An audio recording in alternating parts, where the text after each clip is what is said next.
So hello everyone, नमस्कार दोस्तों। स्वागत है आप सभी का एक बार फिर से डेली करंट अफेयर्स की क्लास में। और अभी मैंने साथ में आपको सुबह के 5 और ये जो आपकी करंट अफेयर्स की क्लास है ये आपकी डेली चलती है सुबह में 5 बजे। तो डेली में आप लोग सुबह में 5 बजे करंट अफेयर्स की क्लास से जुड़ना मत भूलिएगा। हालांकि साथ में आपके 2 दिन से क्या है कि करंट अफेयर्स की क्लास नहीं आ रही है, इसलिए आज हम लोग 3 दिन के करंट अफेयर्स को डिस्कस करेंगे 14 से लेकर 16 जून के। तो आप सभी साथी पूरी क्लास में आखिर तक बने रहिएगा। चलिए साथियों, पहले एक बार मैं आपको फटाफट से मात्र 2 मिनट के अंदर 13 जून के करंट अफेयर्स को क्विकली रिवीजन करा देता हूँ। उसके बाद हम लोग आज के क्वेश्चनों को डिस्कस करेंगे। तो जैसा कि साथियों लास्ट क्लास के अंदर मैंने आपको पढ़ाया था कि भी माननीय प्रधानमंत्री मोदी जी ने तीसरी बार प्रधानमंत्री पद संभालने के बाद अपनी जो पहली विदेश यात्रा है ये किस देश की थी।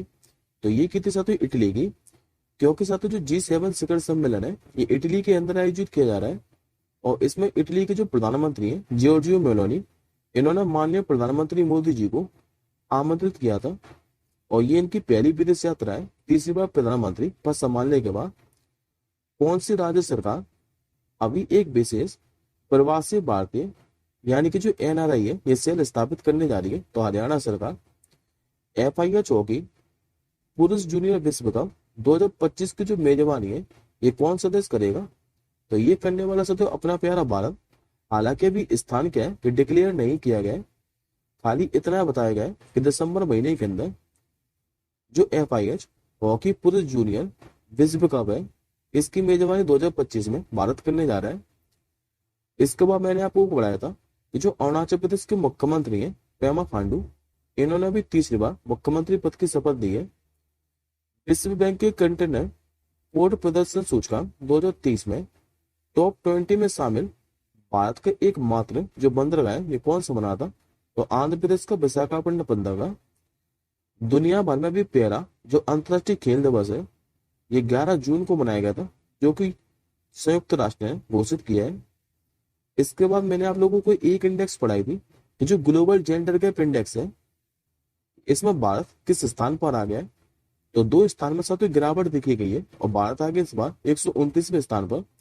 और ये और पूछ सकता है साथियों कि ये इंडेक्स जारी किसके द्वारा की जाती है। तो वर्ल्ड इकोनॉमिक फोरम के द्वारा। जो सुएलबा वन्यजीव अभ्यारण्य है इसको भी किस राज्य का 5वां वन्यजीव अभ्यारण्य बनने जा रहा है। तो ये बनेगा साथियों उत्तर प्रदेश का। संयुक्त राष्ट्र महासभा ने किस वर्ष को क्वांटम विज्ञान और प्रौद्योगिकी का अंतर्राष्ट्रीय वर्ष घोषित किया था। तो 2025 को। और लास्ट क्वेश्चन मैंने आपको पढ़ाया था कि ATP रैंकिंग में विश्व नंबर 1 बनने वाले जो पहले इतालवी खिलाड़ी है ये कौन बने थे। तो ये बने सकते इटली की जेनिक सीनर। और अगर आप लोगों को याद हो तो मैंने आपको पढ़ाया भी था ये जो इटली के जेनिक सीनर है इन्होंने ऑस्ट्रेलियन ओपन 2024 में पुरुष सिंगल का खिताब जीता था, जो कि पहली बार जीता था जेनिक सीनर ने। और इसी में जो महिला सिंगल का खिताब जीता था ये बेलारूस की आर्याना साबालेंका ने जीता था। आई होप साथियों आपको 13 जून के सारे करंट अफेयर्स के क्वेश्चन क्लियर होंगे। अब हम लोग आज के क्वेश्चनों को कवर करते हैं। तो आज का साथी आप लोगों से पहला क्वेश्चन पूछ रहा है और स्टार मार्क में करिएगा। हाल ही में भी जो बांग्लादेश है यहाँ के जो नए सेना प्रमुख हैं ये कौन बने हैं। नाम है साथी उनका बैकर उज जमान। तो करेक्ट आंसर होगा आपको ऑप्शन नंबर बी। ये साथियों आपको जो इमेज में दिखाई दे रहे हैं यही है बैकर उज जमान, जिनको भी बांग्लादेश के नए सेना प्रमुख बनाया गया है। और इनको कितने समय के लिए बनाया गया है। तो 3 साल के लिए। ये पद कब से संभालेंगे। तो 23 जून से। और आप लोगों से ये और पूछ सकता है कि इन्होंने स्थान किसका लिया है। तो अहमद सैफुद्दीन अहमद का। बात करते हैं बांग्लादेश के बारे में। तो बांग्लादेश के साथ जो राजधानी है ये ढाका। मुद्रा क्या चलती है यहाँ पर। तो टका। और प्रधानमंत्री क्या कौन है यहाँ की। तो ये काफी ज्यादा सुर्खियों में बनी रहती है शेख हसीना। कई बार भारत की यात्रा पर आती रहती है। एक नाम साथी आपको और देखने को मिलेगा यहाँ पर, जिनका नाम है उपेंद्र द्विवेदी। ये एक नाम मैंने आपको लास्ट क्लास के अंदर ही पढ़ाया था कि जो उपेंद्र द्विवेदी है ये 30 जून से भारतीय सेना के नए प्रमुख के रूप में कार्यभार संभालने वाले हैं। और जो नाम रखा ऑप्शन नंबर डी के अंदर अनिल चौहान, ये वर्तमान में भारत के दूसरे चीफ ऑफ डिफेंस स्टाफ है, यानी कि सीडीएस। अब आज के दूसरे क्वेश्चन की ओर बढ़ते हैं। आज का साथी दूसरा क्वेश्चन आप लोगों से पूछ रहा है कि अभी तीसरी बार जो राष्ट्रीय सुरक्षा सलाहकार है ये किसे नियुक्त किया गया है। तो इनका नाम वैसे साथी आप लोग जानते ही हैं, नाम इनका अजीत डोभाल। खाली आप लोगों से ये पूछ सकता है कि जो अजीत डोभाल है इनको भी जो राष्ट्रीय सुरक्षा सलाहकार है ये कौन सी बार नियुक्त किया है, तो याद रखेंगे तीसरी बार। इन्हीं के साथ साथ आपको कुछ नाम और याद रखने हैं, जैसे कि जो रिटायर आईएएस अधिकारी है पीके मिश्रा, इनको प्रधानमंत्री के प्रधान सचिव के रूप में नियुक्त किया है। और इन्हीं के साथ जो अमित खरे और तरुण कपूर है इनको प्रधानमंत्री कार्यालय में प्रधानमंत्री के सलाहकार के रूप में नियुक्त किया है। तो ये चारों के चारों नाम आप लोग याद रखिएगा, मोस्ट इंपोर्टेंट है। अगले क्वेश्चन क्यों बढ़ते हैं। हाल ही में भी महिलाओं में विश्व जूनियर शतरंज का जो खिताब है ये किसने जीता है। ये जीत ले सकती भारत की दिव्या देशमुख ने। करेक्ट आंसर होगा आपको ऑप्शन नंबर सी। अभी जो दिव्या देशमुख है इन्होंने गांधीनगर में लड़कियों के वर्ग में वर्ल्ड जूनियर शतरंज चैंपियनशिप 2024 का खिताब जीत लिया है। अगर आप लोगों से पूछे कि दिव्या देशमुख ने हराया किसको है, तो बुल्गारिया की बेलुस्लाव क्रास्तेवा को। और ये है कौन सा, तो दिव्या देशमुख।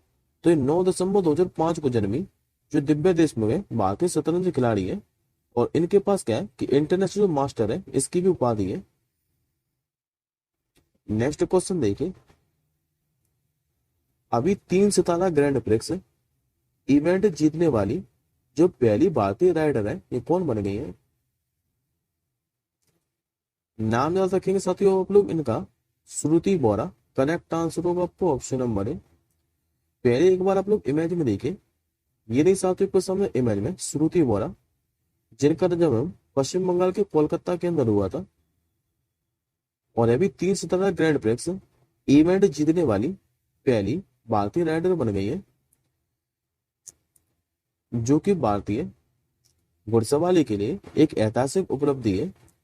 श्रुति बोरा ने साथ ही जीत हासिल कहां पर की है, तो स्लोवेनिया के लिपिका में, जो कि 7 से लेकर 9 जून तक चले CDI 3 टूर्नामेंट में इन्होंने 67.761 अंक हासिल किए। लेकिन साथियों आप लोगों से ये नहीं पूछेगा, आप लोगों से यहाँ से 2 क्वेश्चन पूछ सकता है। एक तो पूछ सकता है कि अभी 3 सितारा ग्रैंड प्रिक्स इवेंट जीतने वाली जो पहली भारतीय राइडर है ये कौन बन गई है, तो ये बन चुकी श्रुति बोरा। दूसरा आप लोगों से क्वेश्चन पूछ सकता है कि जो श्रुति बोरा है इनका संबंध किस खेल से है, तो याद रखेंगे घुड़सवारी से। बस ये 2 ही क्वेश्चन बनेंगे आपके एग्जाम में। नेक्स्ट क्वेश्चन देखिए। दुनिया में भी नाइट्रस ऑक्साइड का दूसरा जो सबसे बड़ा उत्सर्जक है ये कौन बन गया है। तो अभी से तो दुनिया में जो नाइट्रस ऑक्साइड है इसका दूसरा सबसे बड़ा जो उत्सर्जक देश है ये बन गया अपना प्यारा भारत देश। आंसर होगा आपको ऑप्शन नंबर बी। और पिछले 4 दशकों में बात करें तो मानव गतिविधियों से जो नाइट्रस ऑक्साइड है यानी कि NTO, इसमें उत्सर्जन में लगभग 40% की वृद्धि हुई है। नाइट्रस ऑक्साइड की बात करें तो ये साथ ही ग्रीन हाउस गैस है जो कि वातावरण को कार्बन डाइऑक्साइड से भी ज्यादा क्या है कि अधिक गर्म करती है। अब देख लेते हैं तो 2020 में मानव जनित नाइट्रस ऑक्साइड उत्सर्जन की मात्रा के हिसाब से शीर्ष 3 उत्सर्जक देश कौन से हैं। तो सबसे ज्यादा से जो नाइट्रस जो ऑक्साइड है इसका जो उत्सर्जक देश है यह चीन, जो कि पहले स्थान पर, दूसरे पर अपना प्यारा भारत और तीसरे पर है अमेरिका देश। तो टॉप 3 आप लोग याद रखिएगा। नाइट्रस ऑक्साइड है क्या, तो ये नाइट्रस जो ऑक्साइड है ये रंगीन गैस है और इस गैस को साथ ही लाफिंग गैस के नाम से भी जाने थे, तो ये याद रखिएगा। नेक्स्ट क्वेश्चन देखिए। ये साथ ही योजना से रिलेटेड क्वेश्चन है। आप लोगों से पूछ रहा है कि अभी मुख्यमंत्री जो मुन्नीर कातु मुन्नीर कापोम योजना है ये किस राज्य में शुरू की गई है। थोड़ा सा तो डिफिकल्ट नाम है क्योंकि दक्षिण भारत के जितने भी राज्य हैं यहाँ की जो योजना है थोड़ी डिफिकल्ट रहती है। तो वैसे नाम से स्पष्ट हो रहा है कि तमिलनाडु राज्य की योजना है। आंसर होगा आपको ऑप्शन नंबर डी। अभी तमिलनाडु के जो मुख्यमंत्री हैं एम के स्टालिन, इन्होंने मृदा स्वास्थ्य में सुधार करने के लिए ये मुख्यमंत्री मुन्नीर काथू मुन्नीर कापोम योजना शुरू की है। इस योजना के तहत हो गया का तो हरी खाद के उपयोग के माध्यम से मिट्टी की उर्वरता के संरक्षण के लिए 20 करोड़ रुपए की राशि क्या आवंटित की जाएगी। बात करते साथ हम लोग अब तमिलनाडु के बारे में। तो मैं इस क्वेश्चन के माध्यम से आज आपको तमिलनाडु के बारे में कंप्लीटली पढ़ाने वाला हूँ, तो आगे देखिएगा। जैसे पहले आप लोग मैप में देखिए तमिलनाडु को। तमिलनाडु की जो सीमा है ये भारत के 3 राज्यों के साथ लगती है। एक तो केरल, दूसरी ये सीमा साझा करता है कर्नाटक राज्य के साथ, और तीसरी जो सीमा साझा करता है ये आंध्र प्रदेश के साथ करता है। तमिलनाडु का जो गठन है ये 1 नवंबर 1956 को हुआ था।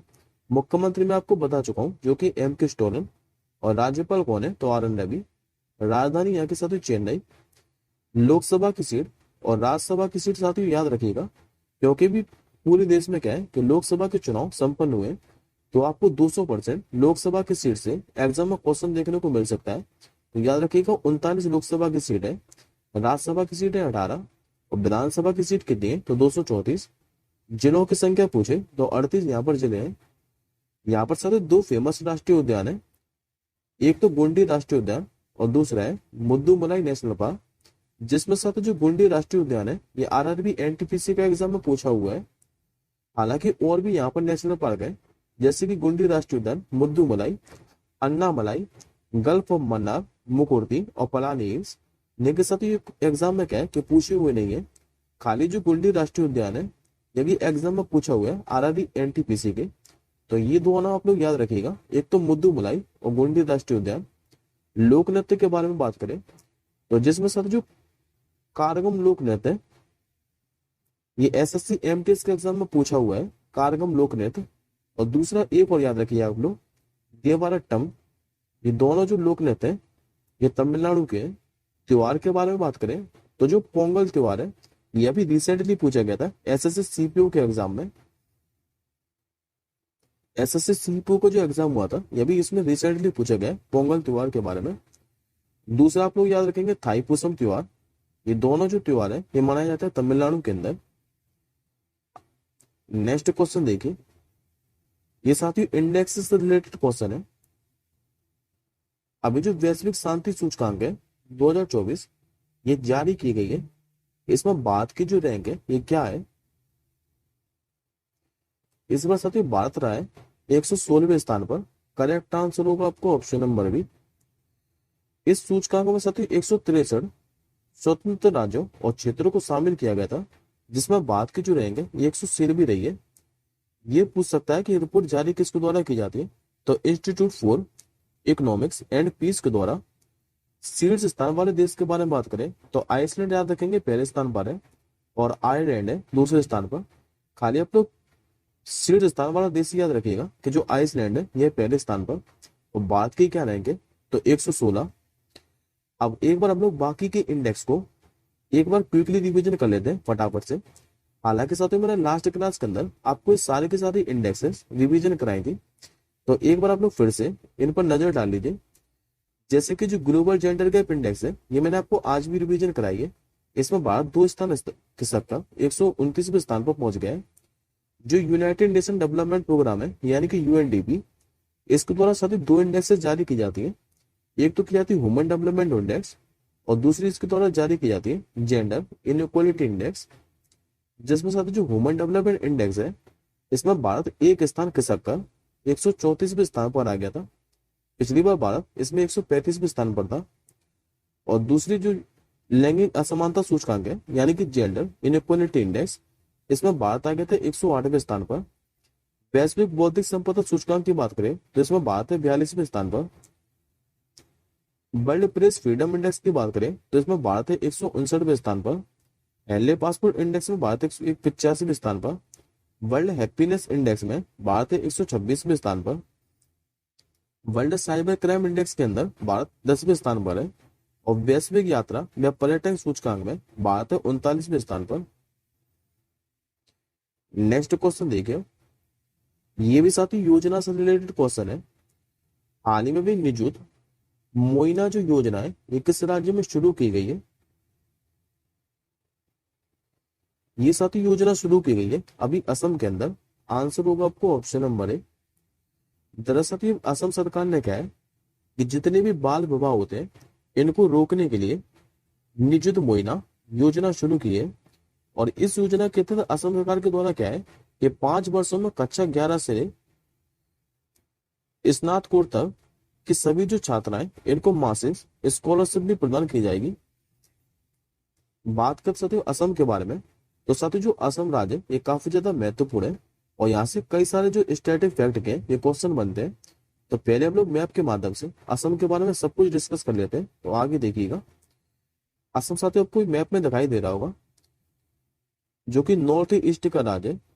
इसकी जो सीमा है ये कितने राज्यों के साथ लगती है? तो 7 राज्यों के साथ। एक तो साथियों साझा करता है असम के साथ, दूसरी इसकी सीमा लगती है मेघालय के साथ, तीसरी सीमा लगती है अरुणाचल प्रदेश के साथ, चौथी सीमा साझा करता है नागालैंड के साथ, पांचवी इसकी लगती है मणिपुर के साथ, छठवीं सीमा लगती है मिजोरम के साथ और सातवीं सीमा साझा करता है त्रिपुरा राज्य के साथ।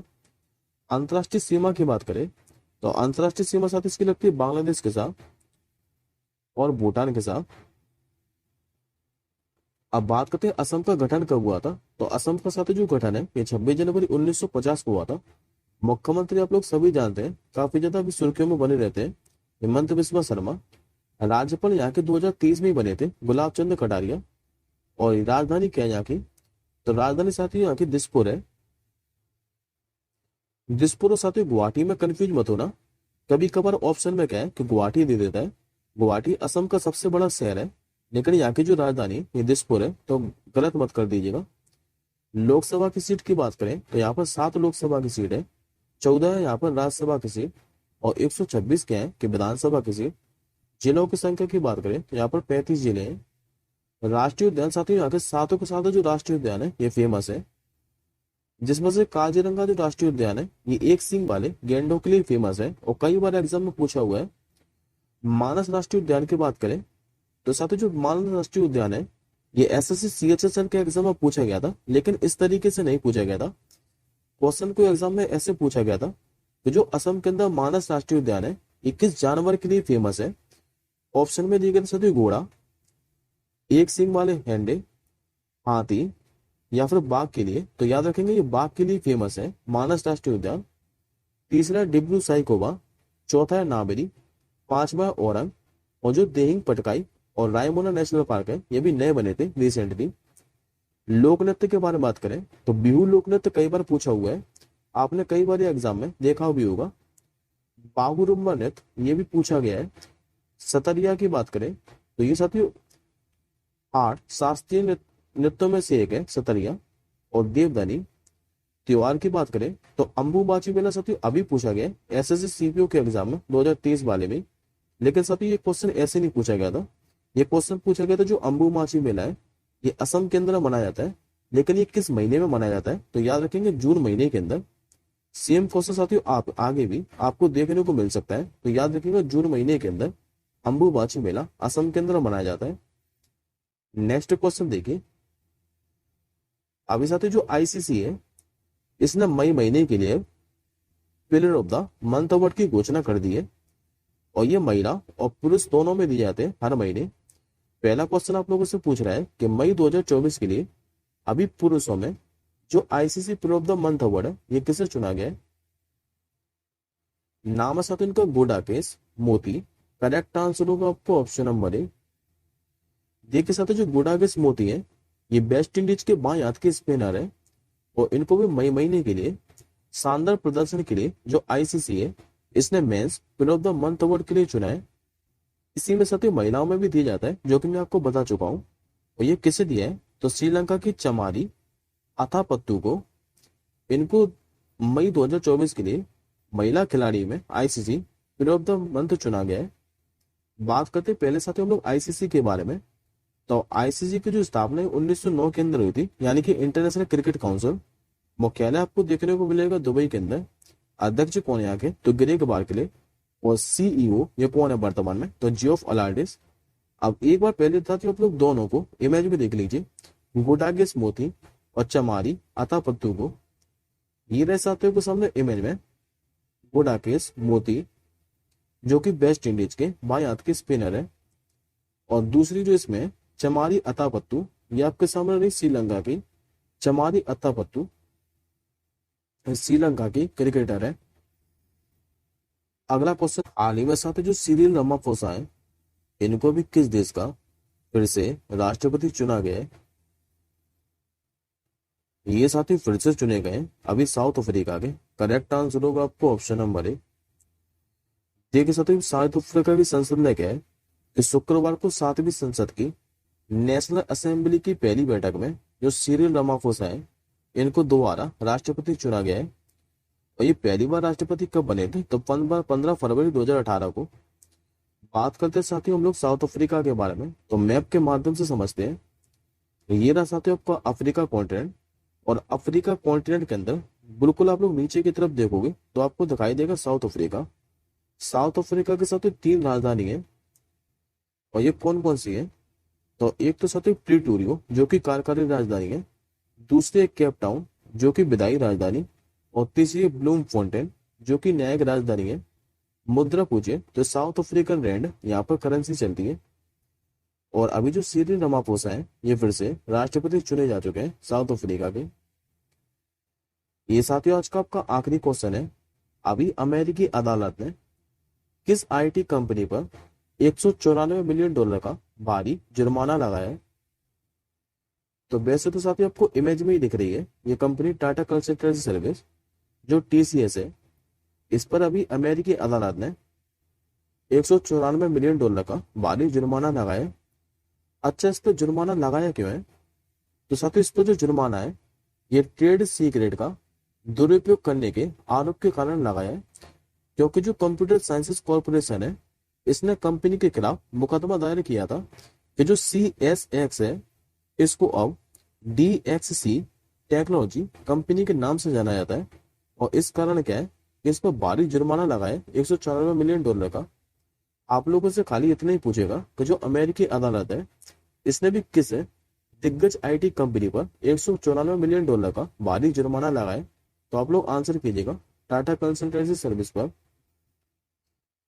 ये आज का साथियों आपको क्वेश्चन नंबर डे है कि अभी दोहरी भाषा वाली किताबें उपलब्ध कराने वाला जो पहला भारतीय राज्य है, ये कौन सा बना है? इस क्वेश्चन का आंसर साथियों आप लोग कमेंट बॉक्स के अंदर कीजिएगा। और जो भी क्वेश्चन साथियों आपके छूटे हुए हैं, उनको हम लोग मंडे के अंदर डिस्कस कर लेंगे। हम जल्दी मिलेंगे अब आप लोगों से अगली क्लास के साथ ही। तब तक के लिए जय हिंद, वंदे मातरम।